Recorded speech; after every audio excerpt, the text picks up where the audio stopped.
But anyway, thanks for coming on. How are you doing? You Oh, already covered feeling that. wonderful. Yeah, yeah. I'm fighting a cold right now. Like my little girl, the rest of my family's sick, so it's only a matter of time till I fall.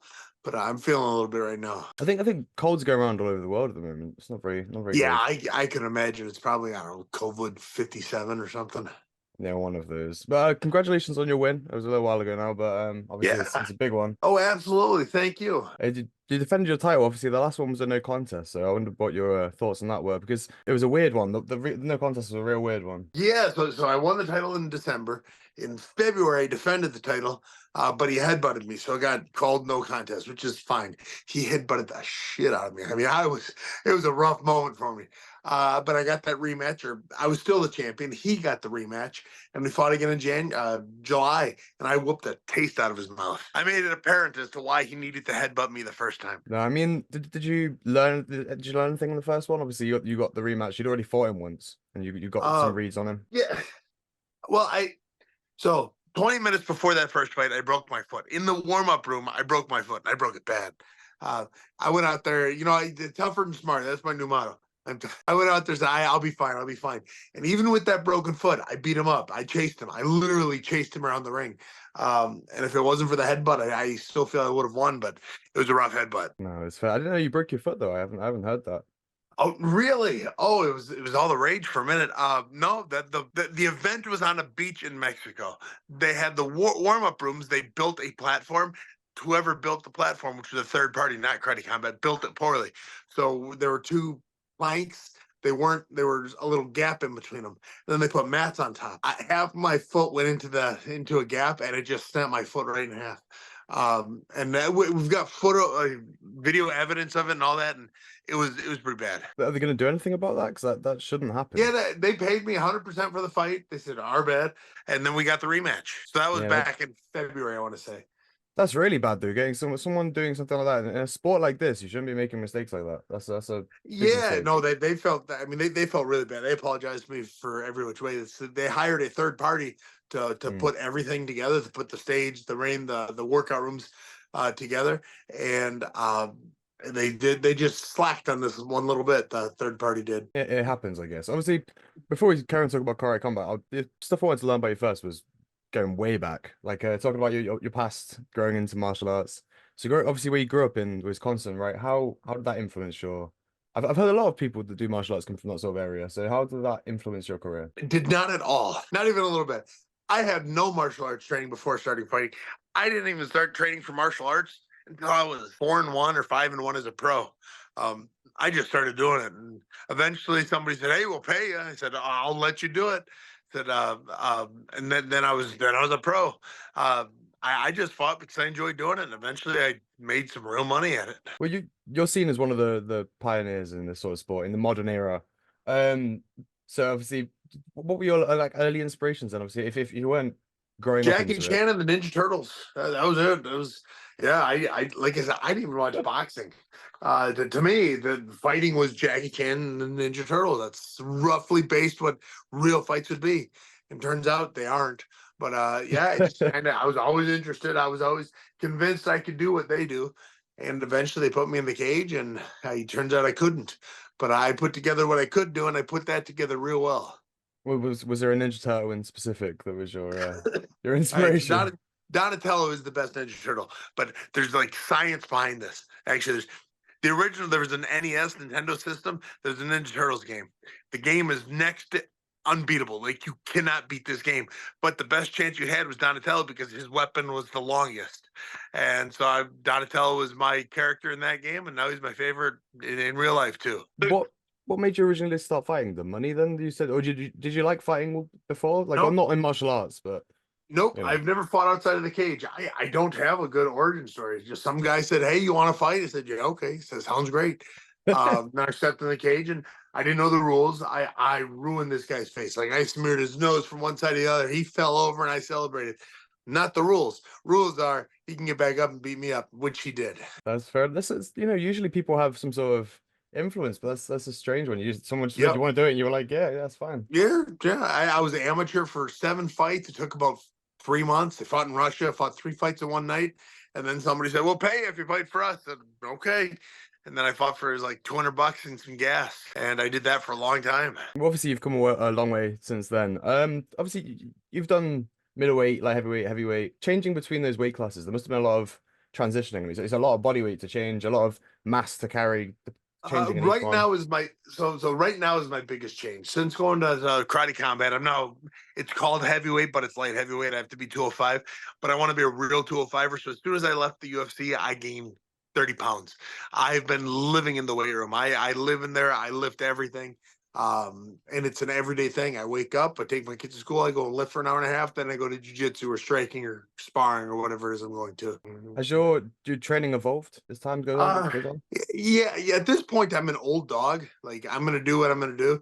But I'm finding new coaches. Just everyone thinks like if I go and work with a coach for a weekend, I'm gonna be able to pick up everything they do and do it. Not that if you're gonna change something, it's a long process. It's you have to stick with the same coach for a long time, which I'm doing. I'm working with a Guardian MMA here in Murfreesboro, and although I am the karate combat champion, the greatest karate, greatest striker on the planet, I do more jujitsu now than I've ever done before in my life. Is there a reason for that, or is it just because you like it? It's so I have my skill set. I'm good at what I'm going to be good at. I can get better at what I'm good at. And the way you're going to get better at a lot of things is you're going to become more athletic.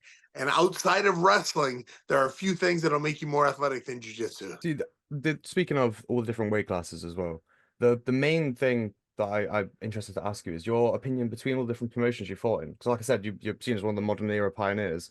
You're now in karate combat, which is seen as the new era of combat. So I'm curious in your opinion on the difference between these promotions, because the UFC is obviously the biggest, but then karate combat's growing pretty fast. Yeah, so the UFC is, I mean, there's no comparison. UFC is leagues above everything else. They just have the money, they have the infrastructure, they have the people hired to take care of you. Karate Combat's trying. Karate Combat's growing. They're karate combat, it's important. They're not trying to compete with the UFC. They're doing their own thing. They're trying to compete with K1. They're trying to compete with kickboxing thing by introducing a more fun way to watch fights. And karate combat doesn't have wrestling, but will allow takedowns. And the threat of the takedown changes the way people are allowed to strike. And it is so much more fun watching the way people strike, knowing that clinch could. And it's just, I have more fun watching karate combat events than I do any kickboxing event. I actually just made a post on TikTok yesterday saying I think Muay Thai fights are boring. It's like they've got great finishes and every now and then, but really you have irritating music in the background and just two guys kick each other for 3 minutes at a pop. And I get bored watching it. I try not to, like I do. Karate combat with the threat of that takedown makes it so you can't just kick at each other. And it's a lot of fun to watch. There's a really good example of that. I watched it. I think I watched it the other day. It was that Raphael. He did that. He kind of like a capoeira kick, but he level changes down. Capoeira kick over. Yeah, hand on the ground. He landed that clean. Oh man, it was a fun fight after that too. Like it landed round one, and the fight didn't end. It came close, but didn't end. And then round two was close by one for the other round. And then round three, Raphael came back. It was a fun fight. That's a perfect example of what you're saying, because obviously that kick, it would still work, but it wouldn't work as well if you weren't scared of the takedown, like some sort of takedown, because the hand plant, the legs came down for the takedown, the leg comes over. So I see exactly what you mean. It's a lot more fun. And obviously the only example, sorry. I was gonna say I've worked with some capoeira people in the past, and they say, "Listen, capoeira is not a fighting style; it's a dance." Said it looks cool, it's great on film, but it's not a real fighting style. It wouldn't, and they always say it wouldn't work in kickboxing. Kickboxer keeps their hands up. Now the kicks don't work anymore. Said, but when you have that threat of a takedown, it has more of an opportunity to make you drop your hands and prepare for something else. Well, the whole point of the martial art is for you to not know it's a martial art, so that it is really deceiving. Everything in capoeira is really deceiving.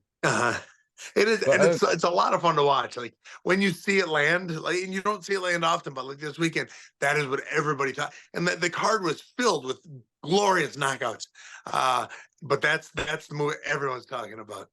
I thought that was going to be one, to be honest. So obviously when you move into karate combat, what was your inspiration for that? You said you enjoyed watching it. Was that before you were signed for them? You enjoyed watching it, or did you enjoy it? So it started off, I left the UFC in, I want to say August, and I was convinced anybody would fight me, and I could get nobody to fight me. I reached out to PKFC and a bunch of sissies in that organization. Not one of them would say yes. They strung me along, strung me along. I kept accepting fights for everyone, anywhere, at any point, and I couldn't get anyone to say yes. I accepted on 2 weeks' notice in Russia at 205 pounds a fight in Russia against their champ, and they turned me down. I was like, well, good God. My buddy Raymond Daniels was fighting. He was karate combat before me, and I saw a post on Instagram or Facebook say, hey, I'm fighting tonight. Tune in to watch. Okay. So I tuned in and watched for the first time. This would have been April or May, late April, early May, and immediately fell in love with the event. Like, it was so much fun watching this. Just how much faster it was than even the MMA. And I immediately started, well, this is what I'm going to do. And so I started DMing, I started commenting, I started doing everything. And eventually they reached back out, Sam, do you want to fight for us? I said, yes, more than anything in the world. I said, okay, we'll make it happen. And they were true to their word. They made it happen. And I haven't slowed down. To me, it's a very different aura, karate combat. I mean, I think you fit it really well because you're a very respectful person, and the aura of karate combat, especially with President Awesome, right? Like the way he treats it is real martial arts. Compared to the UFC, a lot of the time, you know, people can, like, you get Colby Covington and people like that, and they'll just talk and talk and talk. And then Yeah. karate combat, I saw one clip in specific where two guys, they got in a bit of a scuffle and he made them sit down and like on their knees as if it was a real you know, the respect there. So what's your opinion on that? Obviously the different atmosphere. Well, I love President Awesome. I think he's brought a real class to the sport, a real class to martial arts in general, and he puts the fighters above all else. He's a coach himself. He's a coach of a real good team, the Goat Shed. He's got a UFC level team, and so he knows what it takes to be a good fighter. He knows what it takes to make it to that stage, and he is making sure the fighters that are in karate combat realize that they are on that stage, that they realize how much potential there is to their growth in karate combat. They're making it where 5 years from now, people are going to be training not to be in the UFC, but to be in karate combat. Well, it's watching it feels like a different sort of thing altogether. It doesn't feel the same as all the other combat sports. You know, like boxing, they all trash talk. Even kickboxing, everything. And then karate combat, I guess karate, that's the way karate's always been, isn't it? Yeah, those traditional martial arts, they just have this, you know, uniqueness to them, this simplicity to them, where at the end of the day, they're going to find out whose kung fu is better. Kung fu. I mean, yeah, karate combat's got it all. It's really good. And obviously now you've got the title. What does that title mean to you? Because everyone, it means different things to everyone, but it's proof that I wasn't done. You know, I finished the UFC on the worst streak in the world until Tony Ferguson beat it. It was a bad streak. And I knew I'd won fights that some of the judges disagreed with, and I knew how good I was. The internet did not. The internet was they turned on me. I said, guys, I'm not done. I've got a lot more. I understand I could walk into any gym in this planet and be the best guy in that room. And I had to prove it to the world again. I knew how good I was, and I wanted them to know too. And so I'm fighting UFC currently, UFC fighters now, and I'm beating them, and I'm dominating them. And in karate combat, I've had some good fights that I've won. I'm now on, I want to say, 6-fight win streak. Which is, yeah, that's beating Tony Ferguson's losing streak reverse. So I mean, you're doing well, yeah. And obviously beyond fighting, you've taken up the role of, well, you're already a great coach, but you're now doing it on social media as well. You're doing all of that stuff and helping other people out. What inspired you to go take that route and start teaching other people? It's something I tell all of my young pros. I say, listen, MMA is fantastic. I made a career, a life out of MMA. But as soon as I was out of the UFC, I realized, oh, I don't have any real talent. I don't have anything. Being punched in the face or being able to take a punch in the face is not a skill that translates into anything else. But what I have done is I have a real skill, a real knack for coaching. From day one of my MMA career, before I knew what I was doing, I was teaching people how to do it. They were probably doing it wrong, but they did it well, just like I did. And now I've got this new program out on School, SKOOL. And that's what I'm always posting about. Is now it is a page dedicated to young martial artists that want to succeed, that want to thrive. And I'm teaching striking more than anything else because that has always been my niche. I've got over 80 fights and over 40 knockouts. I'm good at hitting people. And so that's what I'm doing right now. And it's free. I'm not charging a penny for this service. And it's been such a blessing to get. It's 3 weeks I've been open. I'm at like 500 members, and we're just all talking MMA, how to get better, what they did today, what I'm doing today, how to clear that gap to make sure you're a step better. And I found a real niche with that, where I'm helping these people these young, almost professionals, make that jump to professional. Have you had any testimonials, people responding to any feedback yet? I'm curious to know what people have been saying about it. So far, everyone's been loving it. I've been, because we're so new in the site, although I've been building it for the last 6 months, we finally launched it, and we've been asking, "Do you like what's going on?" And I've gotten nothing but good, comments, saying that they love what I'm teaching, and they love the school system where they get to meet with everyone, online, of course, but they get to see what everyone's doing and help each other improve. I've seen the school things. There's loads of different things you can do in it, so it's really good. And obviously, you said about you want to prove that, well, you want to show that you weren't done. That was what the title meant to you. So at this stage of your career, what else? What other goals do you have? Because you're already the champion of karate combat, and it didn't take you long. I want to set that record where people talk about me for a long time. Anderson Silva will be talked about forever. John Jones, Demetrius Johnson, GSP. These are all fighters in the UFC that will be talked about for a long time. I see the staying power karate combat has, and I want to be. When people look back at me, I want people to realize he was the first heavyweight champion, and he was probably the best heavyweight champion. He defended his belt 12 times and then retired because he was bored.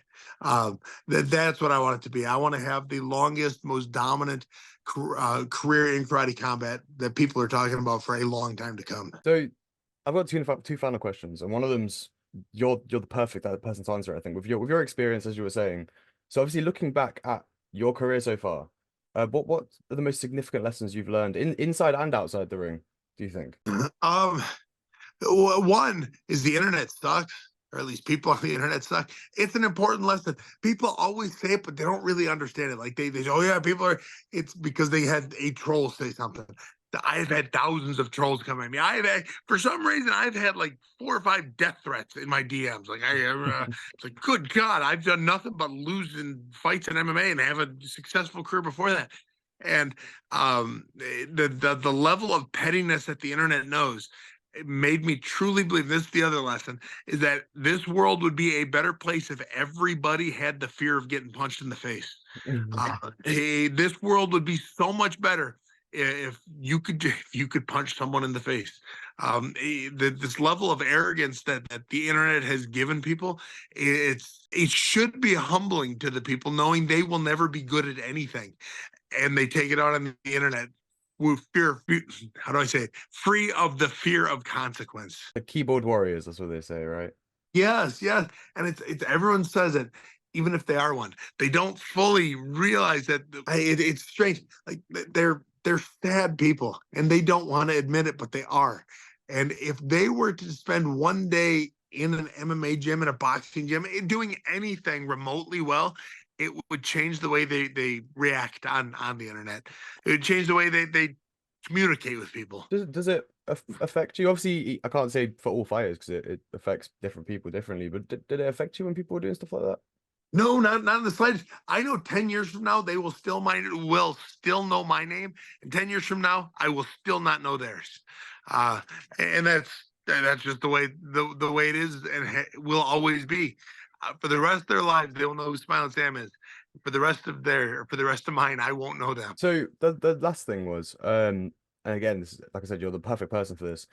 Any advice for new aspiring martial artists, not necessarily pro or maybe come into that, for them to push further, motivate them to get into the sport? Yeah, cardio is king. You could be the greatest martial artist in the world, but if you can't make it past minute 3, you're nothing. Cardio is king. Wrestling is necessary.